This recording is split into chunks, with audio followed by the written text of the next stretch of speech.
before we start asking all these questions, Right. is if you could introduce yourself and just tell everybody a little bit about, what you do and your business and maybe how you got into this industry. Okay. Well, basically, Savio is the name, as you know. I was born and raised in Hawaii. Uh, come from a family of 5 children. Dad was in the insurance business. Mother was in the real estate business. Right. Um, a couple of the kids went into real estate.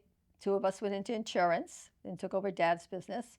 And I have one brother that has a catamaran business and still sells Oh, wow. boats on the beach at Waikiki. They're the red and Wow. yellow ones. He's got Oh, like 4 or 5 of them, so he's booming in his business as wow. well, even through COVID. I used to be a school teacher, and Dad in 1975 said, I'd like you to join the insurance business. I think you and your brother's getting out of college, the youngest brother, you two would be good, and I'd like you to. I said, okay, I'll take a leave of absence for a year, Dad, no problem. And in those days, school teachers ended on June 10th. Okay. So I came to work for Dad. He was on the mainland with Mom at a real estate convention, and she called to say he had a heart attack and died on June 16th. Oh, wow. I thought, oh boy, 5 days. And I don't know much about insurance because I was a school teacher, just except for what I heard, around the family dinner table. So I took over the business with my youngest brother. Um, and it's been a great ride since. I enjoy it thoroughly. I took a year's leave of absence from the DOE, but obviously did not go back and truly enjoy the insurance business. It's such a business where you get to help people, even though they're stressed out, even though they've had this water claim or this fire claim, and you can say, hang in there, we'll get through it. You're going to look back and say, okay, we got through it, but it's Right. a process. And so a lot of people panic, and then you can understand that, especially Hmm. if you've never had an accident, whether it's a car Right. accident or a water claim or a fire claim. It's stressful. Yep. And I think my biggest asset is maybe calming people down, saying, Right. this is how it's going to work. Don't you worry. I'm here to help. Hmm. And so, in fact, I even answered my phone call after they introduced themselves. How can I help you? Right. Because that's the best thing about the insurance business. You're helping people, whether to get their assets coverage, whether to get them out of a claim. It's just a great business, and I truly enjoy it. And you do a fantastic job. Thank you.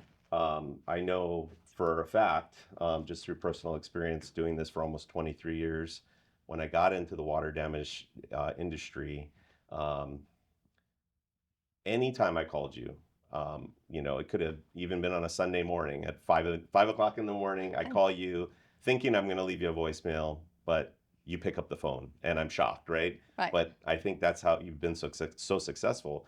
And I've tried to, with my business, kind of instill the same customer service first, mentality Right. with my staff, because I think, in Hawaii, especially in the water damage industry, it's all about taking care of the customer and making sure that you put them at ease, kind of identify and help them identify the fact that, everybody's safe, they're Right. healthy, this is a water loss, and we're going to take care of it. We're going to make Right. sure that you're covered and there's no health issues.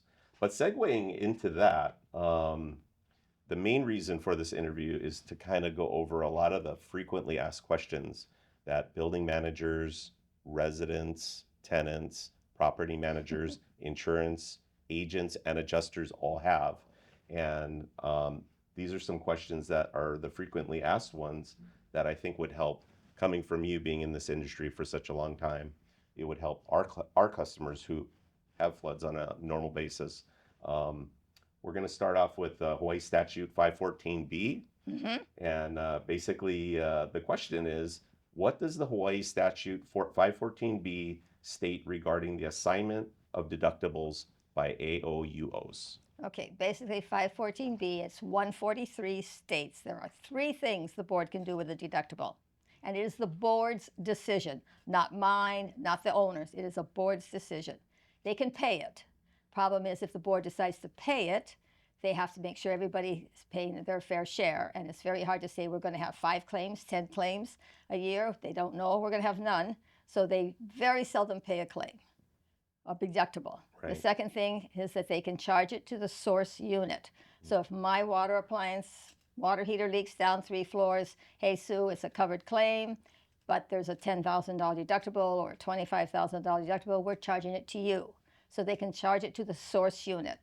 Or when it comes from a common element and we don't have a source unit to charge, and it's all of us own those pipes, they can say, those of you involved in the claim, we will split the deductible amongst you. So Sue Savio, if you're getting 50% of the claim money, you get 50% of the deductible. Mark, you're getting 20% of the claim money, you get 20% of the deductible, and so on down the line. So whether there's 3 units involved or 10, they split the deductible according to the proceeds of the claim. And that's normally how you do it under 514B.